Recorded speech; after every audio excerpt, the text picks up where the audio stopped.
Hi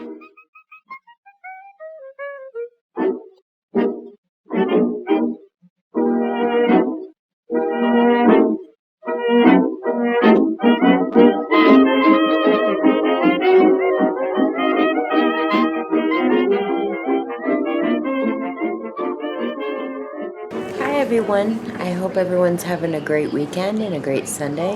And this is another Good Old Days read. And we're going to read from Making Our Own Fun. Yesterday's Toys by Nellie Jones. I remember a time before television and computer games when children depended on their imagination and simple homemade toys for entertainment. We played school with a simple arrangement of chairs. There might be some squabbling over who would be the teacher, but we usually settled on taking turns. By merely rearranging the chairs single file, we could play train and quarrel over who'd be the engineer and who'd be the conductor. Placing a plank across chairs for a counter and borrowing some staples from the kitchen cabinet, we created a make-believe store. Girls learned to make a doll from a clothespin and a hollyhock blossom, and to fashion a dollhouse from a cardboard box. We might even talk Mom out of some leftover wallpaper for interior decor. Boys constructed tractors and other vehicles out of wooden spools, rubber bands, and matchsticks, and each had an arsenal of handmade slingshots of various calibers. On winter evenings, we played checkers on boards drawn on chalkboard boxes, using bottle caps for checkers. In the summertime, we wrote and produced theater in the barn or the garage, changing the plot and the cast as necessary to accommodate any neighbor children who wanted to join in. A beanbag made from sturdy denim and filled with dry beans or peas or corn was a fair substitute for a ball. It didn't bounce, but we could play catch. Annie over and dodgeball with it. A discarded auto tire hung by a strong rope to a low tree branch became our swing. Dad's help was usually required to make it, but all on our own, we devised another use for old tires. Not always highly approved by our parents, we curled up inside them and rolled ourselves for each other down a steep hill. Talk about a thrilling ride. The only time we got store-bought toys was at Christmas. But if we were deprived, we didn't know it. And if we dared to utter the word bored in our parents' hearing shot, we would have been handed a hoe and sent to the melon patch to weed. The next one is by Mary Lundgren, called Plain Jacks. Still see jacks in stores today, but I never see girls playing this old game anymore. I played jacks from St. Louis, Missouri to Albuquerque, New Mexico, to Redlands, California, and back to St. Louis until I had a callus on the entire right side of my trusty right hand. We played on smooth blue and white tile porches or marble steps, on stone and slate hearths.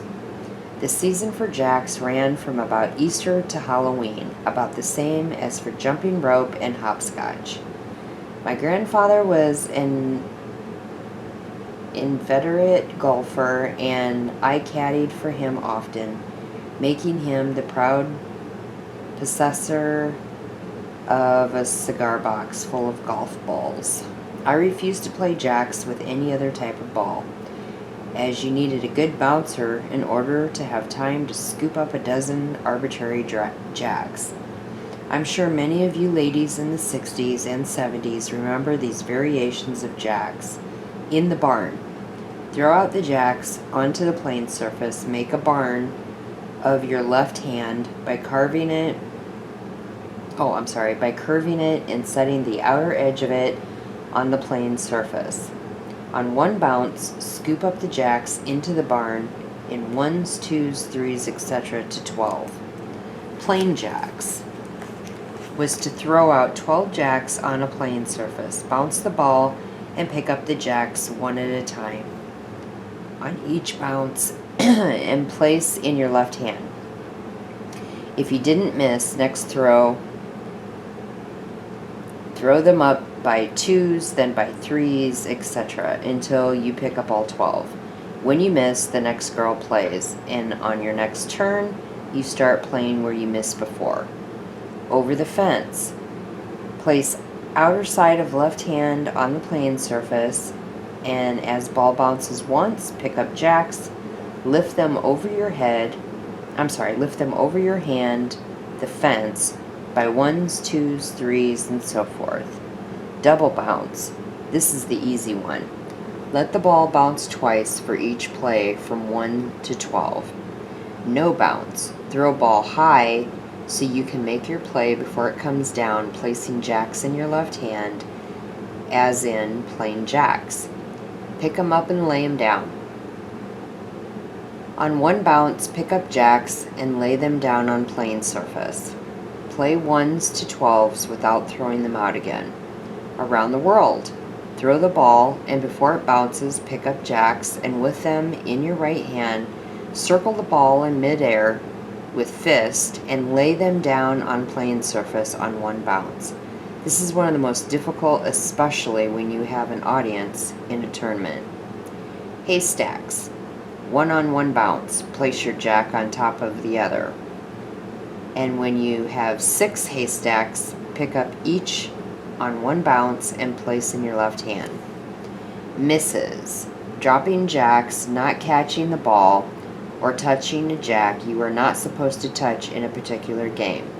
If you see 2 jacks touching and you say touch before another player does, you may separate them and resume your play. Since jacks are still sold in stores today, maybe we will see a revival of this game of skill and finesse. And what's the last one? Turn here to 64. Days of Fun. This was written by Dorothy Kerberich. In a different place and long ago, little children ran and played, set up stores with rocks and weeds, colored sand in jars and lids. Lines of brick outlined a playhouse. No one dared to come in ours. We sipped water tea from small tea sets while sitting on the violets. Each one had a set of jacks, marbles, and tobacco sacks. The old witch across the lot kept the ball we hit too hard. At dark, up in the cherry tree, we ate the fruit, spit out the seeds, gathered in our yard at night, overhead the bright street light. Ghost story tales of bats kept our hair under a hat. Jackknives tumbled in the grass. If they stuck up straight, we laughed. Crack the whip, run sheep run. Yes, our days were filled with fun. Friends made there, I can't forget. 60 years, they're with me yet. That was a poem written by Dorothy Kerberich. Hopefully this week I have to make candles for someone, and so I'm probably going to be doing a video.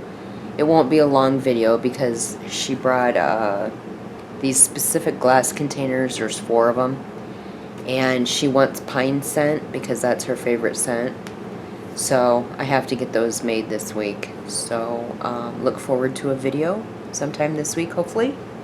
And try to stay cool. It's been in the upper 90s, almost 100 degrees here, starting yesterday and tomorrow, Sunday, which by the time you see this will be today. And I wish you all the best.